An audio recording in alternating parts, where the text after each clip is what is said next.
loves, happy spring. It's Lauren with Lauren Elizabeth Animal Art. Now, welcome if you're new, but if you're not and you've been following me for a while, you know that I've been talking a lot about the joys and the feasibility of creating your own unique animal art.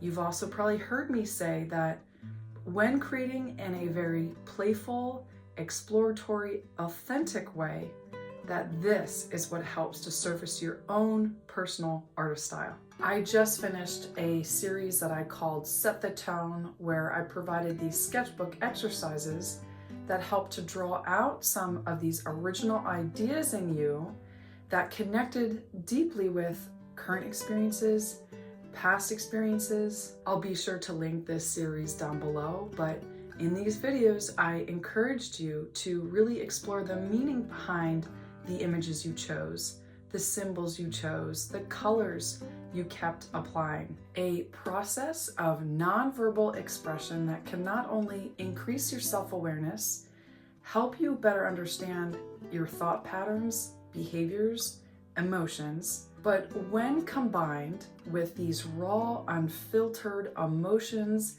and insights about ourselves with the visual tools and rules of art, over time, what starts to happen is we begin to trust our own creative instincts. We start to get more vulnerable, more open. We begin to embrace the ugly and the beautiful. And then every creative decision we make stems from our personal, unique shape. This is how I discovered my own personal artist style. And it's also what's helping me evolve it too. And so today, starting today and over the next 3 days, I'm going to share 3 very, very powerful guides and helping you get closer to your artist style as you consistently create your own originals, okay? A lot of this won't really make sense if you're not applying this to original art. Now, believe it or not, 2 of those 3 guides you've already been applying and exploring if you've been doing my Set the Tone sketchbook exercises over the last month. Yep, I was being a little sneaky here because little did you know that you were exploring the principles and elements of art. So these are the visual tools and rules I've been talking about. It's what we know from nature, and we use it to create these harmonious, organized, well-balanced compositions.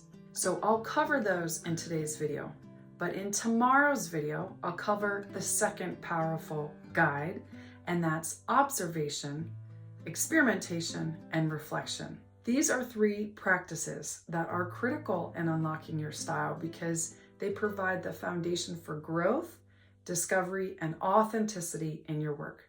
And lastly, the last video and the last guide, which many of you have been waiting for, is the translation of those ugly, messy doodles and sketches from your sketchbook to finished originals. That's where I'll share my main secrets for minimizing all those overwhelming creative decisions and how to create that central main idea and how to build from that.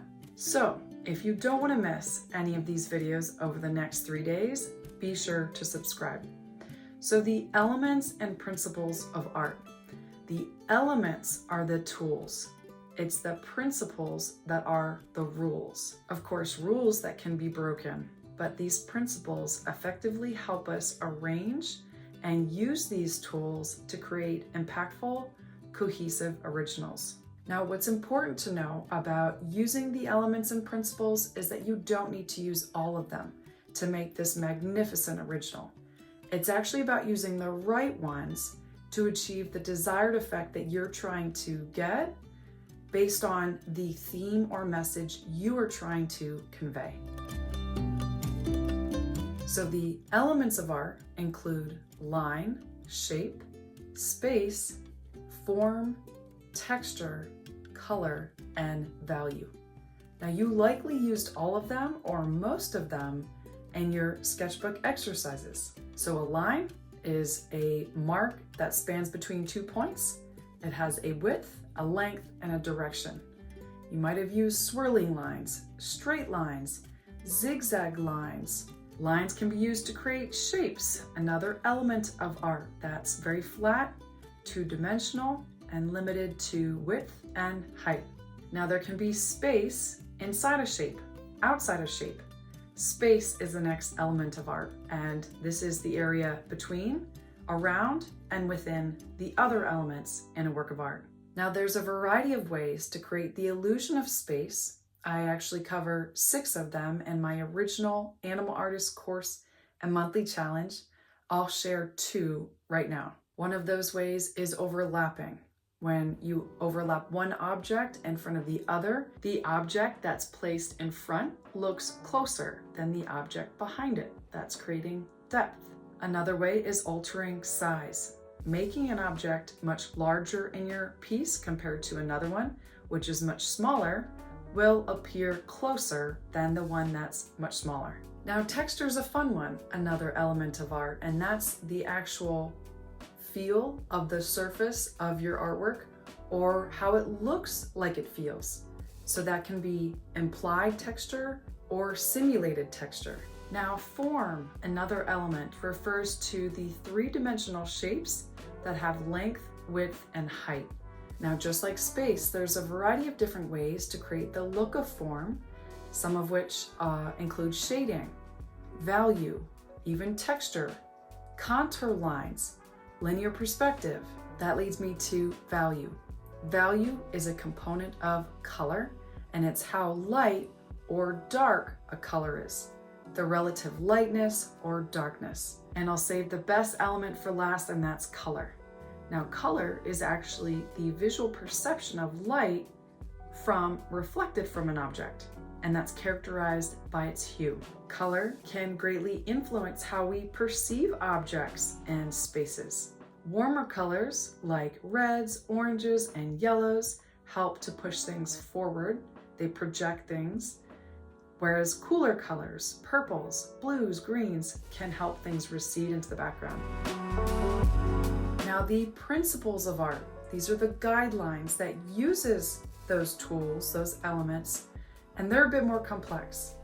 And very similar to the elements I've covered, there's many, many different ways to achieve their look, that effect. I'll cover what these principles are, but then I'll focus on 2.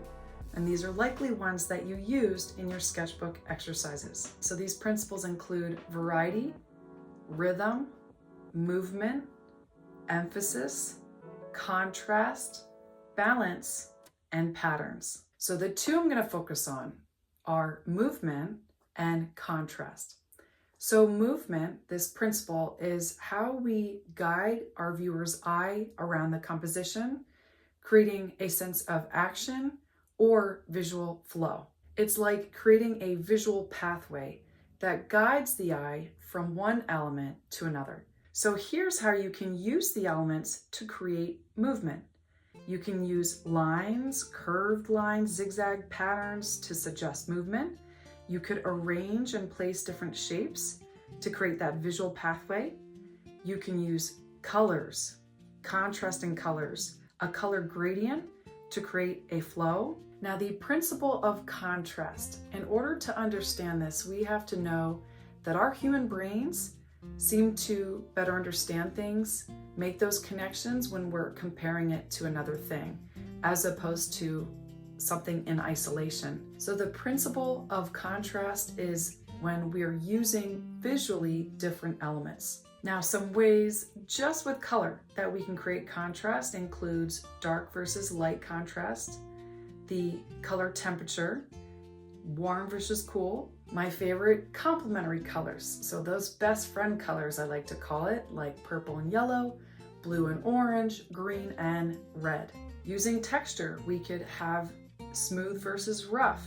We could have patterns versus solid. So using these elements, what you can do is use contrast to help create emphasis of that focal point and also creating more visual interest and variety.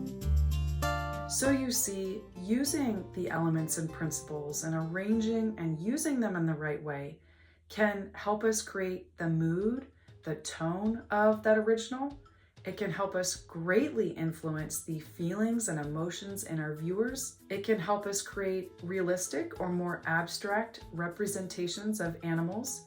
It can help us convey personal or more universal symbolism. So if you'd like to learn how to achieve this effect in your art, how to connect your art with your own personal story, how to be authentic and surface that style, today is the first day of 2025 that I'm opening my original animal artist course monthly challenge.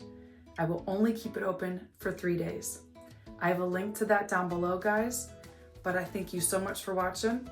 I'll see you tomorrow in the next video in this series. Bye.